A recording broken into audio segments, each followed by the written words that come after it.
আমি এখন বলতেছি যে আওয়ামী লীগের লিখতে 10 বছর সময় লাগবে। আপনি কি শুনছেন আমার এই বাক্যটা? কতদিন যাবত শুনছেন? আপনি নিজে বলেন। প্রথমত শেখ হাসিনা নিঃশর্ত শুধু ক্ষমা না, কি ক্ষমা চাইতে হবে যদি বাংলার মানুষ ক্ষমা না করে? আওয়ামী লীগের এই হাইব্রিড দ্বারা কোনোদিন দেশে পলিটিক্স করতে পারবে না। এই কথাটা আমি বলছি, প্রতিদিন বলতেছি, এখনো বলছি। এখন আমি বলতেছি সরকারের বিরুদ্ধে আমি না, কিন্তু সরকারের কর্মকাণ্ডের বিরুদ্ধে। আমি ইউনূস সাহেব যেদিন হয়েছে, আমি ইউনূস সাহেব সম্পর্কে যা বলছি, মাসুদ কেন, আপনি কেন, বাংলাদেশের কেউ বলতে পারবে না আমি ইউনূস সাহেবকে কি বলছি? শোনেন না আমি কি বলছি? 100 বছরের মধ্যে এমন সুসন্তান বাংলায় জন্মগ্রহণ করে নাই। বাঙালি মুসলমানের মধ্যে তিনি সুসন্তান, যিনি নোবেল প্রাইজ দেন। এগুলো আমি বলছি। আমি 8 তারিখে রাত্র 9:30 উনি যখন শপথ নেন বঙ্গভবনে, আমি সবচেয়ে জোরে হাততালি দিয়েছি। আমি যেদিন থেকে বুঝতে পেরেছি এই সরকার কুটকৌশল করিয়া নন ইস্যুকে ইস্যু বানায়া ফালতু বাজে কথা বললা শুধু ক্ষমতাকে প্রলম্বিত করতে চায় বিনা নির্বাচনে, সেদিন থেকে টুকটাক কথা বলা শুরু করছে। আমি কিন্তু প্রথম বলছি ঠিক আছে 2 বছর নেন, এখন কিন্তু 2 বছর বলি না। আমি একটা নিঃশর্ত ভাবে বলছি 2 বছর নেন। আমার দল আমাকে যে তুমি 2 বছর কেন দিলা? আমি বলছি দিয়েছি, ইউনূস সাহেবের মতো লোক 2 বছর চালা।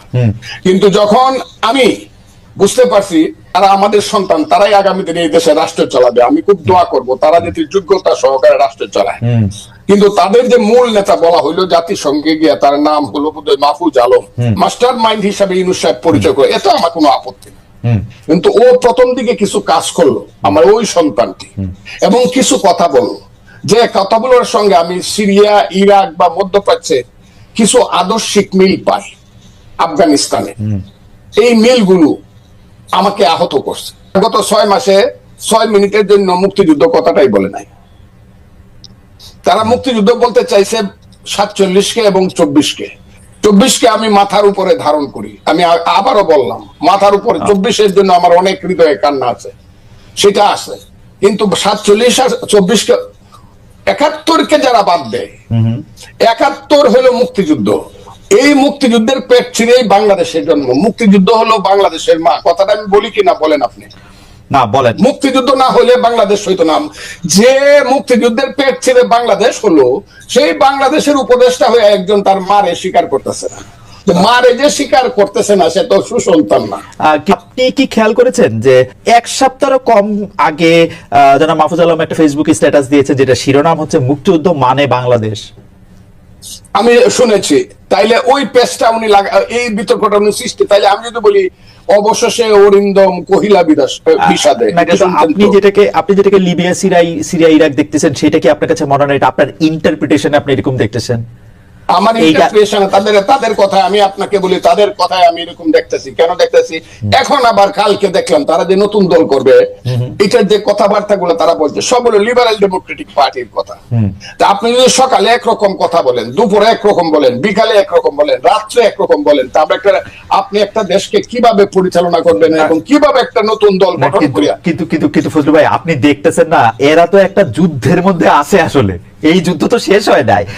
এরা কিন্তু এখনো এই ভয় পাইতেছে। ফজলু ভাই, আপনার কিন্তু এই ভয় আপনি বহু আগে জয় করে আসছেন, যে এরা কিন্তু এই ভয় এখনো আছে যে একটা আওয়ামী লীগ সরকার আসলে তাদের কি করবে।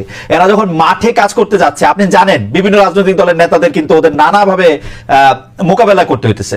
বাংলাদেশের রাজনীতির মাঠে থাকা, আমার কথাটা শুনতে হবে আপনাকে। চেতনার দিকে যদি আপনার ঘাটতি থাকে, চেতনায় ঘাটতি। জি, তো কিন্তু ফজলু ভাই, এইটা কি ঠিক না যে আমরা আসলে যে রাজনীতির মধ্যে ওদেরকে আমরা পাইলাম, এই 71টা কারো কাছেই আসলে ওরকম চেতনার জায়গায় ছিল না। তারা তো 71কে ব্যবহার করছে। এটা বিএনপি বলি, আওয়ামী লীগ বলি, চূড়ান্ত ভাবে তো ব্যবহারই করছে। আওয়ামী লীগ তো বেচছে, বিএনপি করছে। আপনারা অপমান করছেন কেন জানেন? হ্যাঁ, কারণ এই মাসুদের নেতা, হ্যাঁ, সার্জিস আলম, ও আমার সন্তান। এগুলো শুনলে পরে ভাই দেখো মরতে ইচ্ছা করে। ও বলছে ইসলামিক ছাত্র শিবির ছিল এই আন্দোলনের ব্যানগার্ড। এই কথাটা ওরা আগে বললো না কেন? এই কথাটা বলতো তারা না। কিন্তু আমি জাস্ট বেনিফিট দেওয়ার জন্য ও ইসলামী ছাত্র শিবির অনুষ্ঠানে গিয়া বলছে ইসলামিক ছাত্র শিবির আমাদেরকে সাহায্য করছে। না, ও শহীদ মিনারে বলছে, ওদের মিটিং এ বলছে, সার্জিস নিজেদের মিটিং এ বলছে, ইসলামী ছাত্র শিবিরের মিটিং এ না। আমার তো ধারণা ওই শহীদ ছাত্র শিবিরের মিটিং এ বলছে। নো, ইসলামী ছাত্র শিবিরের মিটিং এ, সোহরাওয়ার্দী উদ্যানে শিবিরের সদস্য। আমার মনে হয় যে ইসলামী ছাত্র, যাই হোক আমার মনে হয় যে ফজলু ভাই অনেকগুলি প্রশ্ন তুলেছেন, সেই প্রশ্নগুলি ইসলামী। আমি একটা কথা বলে দিই আপনাকে, জি, যাই মনে করুক, যে যা মনে করুক, যে ইসলামিক ছাত্র শিবিরের পত্রিকায় লেখে হ্যাঁ। যে মুসলমান যারা মুক্তিযুদ্ধ করছে তারা মাপ চাইতে হবে, আমি তাদেরকে আলবদর রাজাকারের সন্তান ছাড়া কিছু মনে করি না, না, কিন্তু- এবং আলবদর রাজাকারের সন্তানের সাথে আমার কোনোদিন মিল হবে কিন্তু না। ফজলু ভাই, ওরা আমাকে গুলি কিন্তু করে ফজলু ভাই, মারিয়ে ফেলবে। কিন্তু ফজলু ভাই, এইটা ওদেরকে পয়েন্ট আউট করার পর এটা ওরা প্রত্যাহার করলো তো, এটা তো ওরা বজায় প্রত্যাহার রাখে করবে না। কেন? ওদের যে স্বভাবের পরিবর্তন হয় নাই, চরিত্রের পরিবর্তন হয় নাই, এরা যে 71 সনে রয়ে গেছে এটা প্রমাণ করলো।